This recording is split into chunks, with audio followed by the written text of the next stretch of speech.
علیرضا جعفر زاده معاون نمایندگی شورای ملی مقاومت ایران در آمریکا در برنامه تلویزیونی تد شرکت کرد و درباره مسئله زنان و برابری در ایران سخنرانی کرد.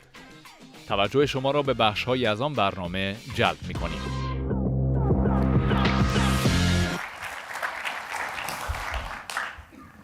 Now, nations around the world have witnessed the impressive ascent of women in the movement to liberate Iran. Fighting against the repressive rulers, the Iranian women have emerged as irreplaceable leaders. But as the movement unfolds, we must ask ourselves how deep it runs, where is it heading, where did it come from, and what ripple effects it will have on the individuals around the world. So let's look back and see how it all started. In 1979, there was a genuine revolution in Iran that put an end to monarchy for good. The people revolted against the despotic rule of the Shah, who had a single party rule, had the notorious secret police Savak that jailed, tortured, and killed intellectuals. I was a student at the time, an activist with high hopes and dreams for freedom in Iran. I envisioned myself as a future engineer that could help build our nation. Unfortunately, the leadership of that revolution was hijacked by the clerics whose despotic agenda was more repression. They installed the absolute dictatorship of the unelected supreme leader. Shortly after the revolution in the summer, while in Iran, I witnessed how the cherished freedom of the people was taken away. Right in front of our house, which is across from the University of Mashhad, the second most populated city in Iran, I witnessed people being beaten up by the government forces. Things were getting worse every single day. The regime drained all the resources of the country into the hands of a newly formed military known as the Revolutionary Guards, whose task was to keep the system in power. The regime misused religion to justify their barbarism in the modern era, including their forced hijab, including lashing and stoning to death of women. Indeed, compulsory hijab, religion, and government are all contrary to the spirit of Islam, which is about freedom and choice. The Iran regime views women as second-class citizens, only relegating them to domestic sphere and childbearing. 86% of the Iranian women of the working age remain inactive in Iran, making them the first casualties of exploitation in the country. Depriving women from participating in the workforce caps the economic capabilities of the country that negatively affects everyone. Since day one, the Iran regime refrained from no savagery to prevent the Iranian women from leading the social change in Iran. Now, let me give you one example. Following the peaceful demonstration of 500,000 people on June 20, 1981 in Iran, the regime executed 12 girls who were arrested during that protest, all of them minors, and killed them without establishing their identities. This is the Seytran Etelat newspaper, publishing the pictures of these girls that were taken right after their arrest and before their execution, asking their parents to identify them. During the 1988 massacre of political prisoners, 30,000 were murdered, many of them women, based on a handwritten religious decree by then Supreme Leader, who condemned to death anyone who remained loyal to the main Iranian opposition movement at the time. The killings have continued ever since. Thousands have been killed during the protests in the past 5 years, including minors, including teenagers and girls and women. Now, take a look at the collection of names and particulars of tens of thousands of people who have fallen for freedom. The list includes 13-year-old girls to elderly mothers of several children, from university students and professors to superstar athletes whose only crime was to stand for freedom. The list also includes whole members of a family murdered, including the 9 members of the Zade family. Among them, 22-year-old Batul Zade. She was killed along with her daughter and her husband, Ali Ghafouri. Actually, Ali Ghafouri was my best friend, my classmate in high school. We were inseparable in high school. It wasn't enough for us to sit next to each other in the class.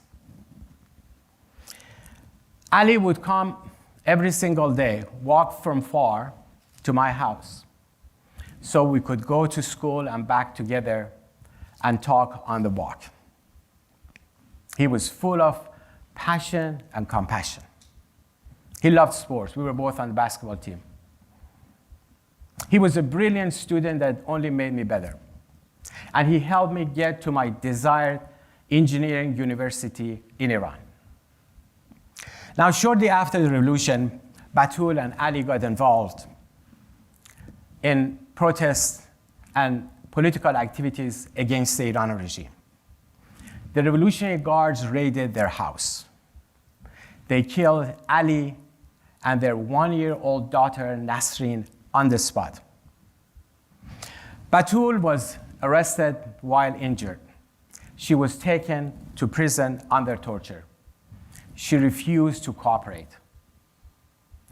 Batul was later murdered and executed while pregnant.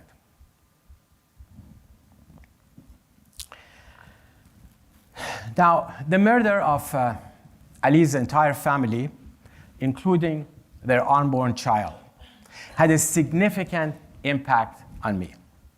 It inspired me to continue this path. I'm standing before you today. So tomorrow, no families will be perished, no little girls will be killed, and no pregnant women will be executed. But there is another side to this coin. The desire of the Iranian regime to crush any voices of dissent in Iran utterly failed. Against all odds, a new phenomenon rose in Iran out of the ashes of repression in the country. I've spoken with dozens of female victims who spent years in Iranian prisons, who came face to face with the beast, who underwent excruciating torture and repression meant to crush them and to silence them forever. Instead, I found determined women dedicated to continuing the fight against oppression, not just for themselves, but for the liberation of the whole nation. You know, the torture of women includes, in the Iranian prisons, includes rape. But women political prisoners have turned the prisons into another battleground in fighting the Iranian regime and challenging the rule of the clerics. Yes, that new phenomenon that appeared in the political sphere of Iran was the ascent of women in the leadership for the fight to liberate Iran. But women leadership required and represents a new revolution, which is rebelling against an ideology that is entrenched in misogyny. Thus, Iranian women in the resistance surpassed the outdated notion of appearance and age and embraced determination and embraced the mantle of we can and we must.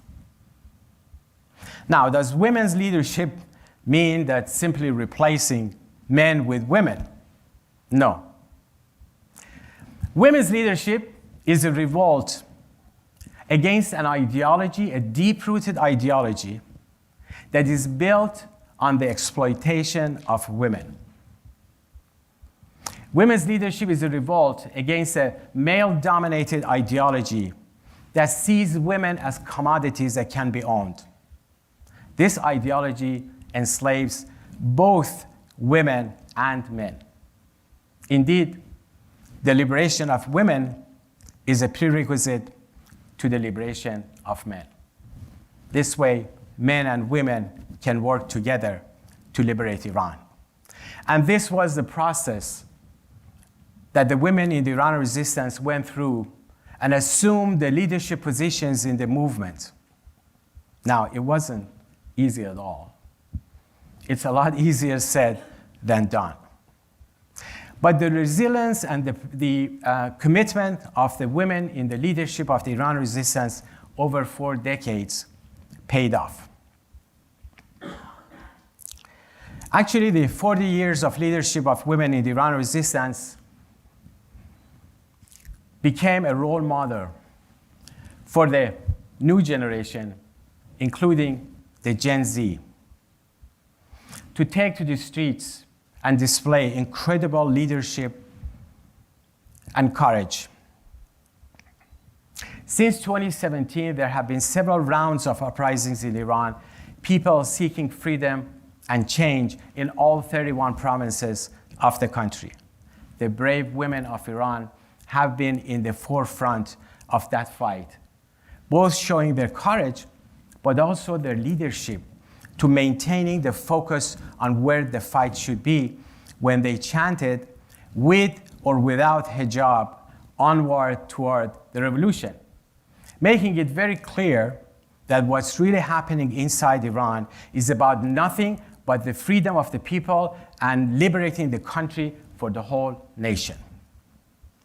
They even elevated the slogans in the streets to woman resistance freedom, making it very clear that freedom in Iran can only be achieved through resistance. So, where are we heading? Well, there will come a time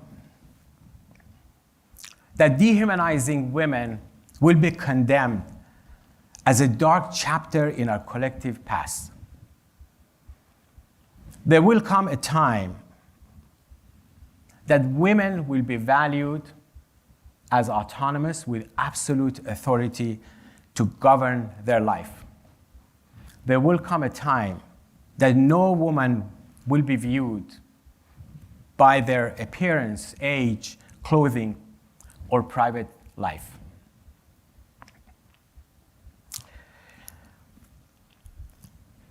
Now, how about Iran? Let's imagine an Iran, a free, democratic republic Iran that separates religion from state, that espouses gender, ethnic, and religious equality, free market economy, considers the ballot box as the sole criteria for legitimacy, abolishes death penalty, abolishes Sharia law, supports peace in the Middle East, takes care of its environment, and seeks a non-nuclear Iran. Imagine how an Iran based on this 10-point plan of the Iranian resistance could help dry out terrorism and Islamic extremism in the region and play a positive role globally. Now, what are the chances? Remember, significant changes in the history have all started with a small group of committed citizens, the underdogs. It's now time to recognize the Iranian women for what they are, the force for change that will bring down the most barbaric dictatorship in the contemporary history. Now, I want to close with a personal note. The most amazing experience of my life has been to witness the unwavering dedication of men and women who have given it all for the freedom of their nation. As someone who has gone through that experience, I want to proudly testify that in the struggle for the liberation of Iran, there is nothing more liberating than accepting the leadership of women who have sacrificed everything for freedom. The triumph of freedom over tyranny in Iran is inevitable, and it will be spearheaded by a generation of committed and courageous women who have never collaborated with nor submitted to any despots. Indeed, the liberation of Iran will be a significant and a first fold toward making the world a much better place for humanity. That day will come. Thank you very much.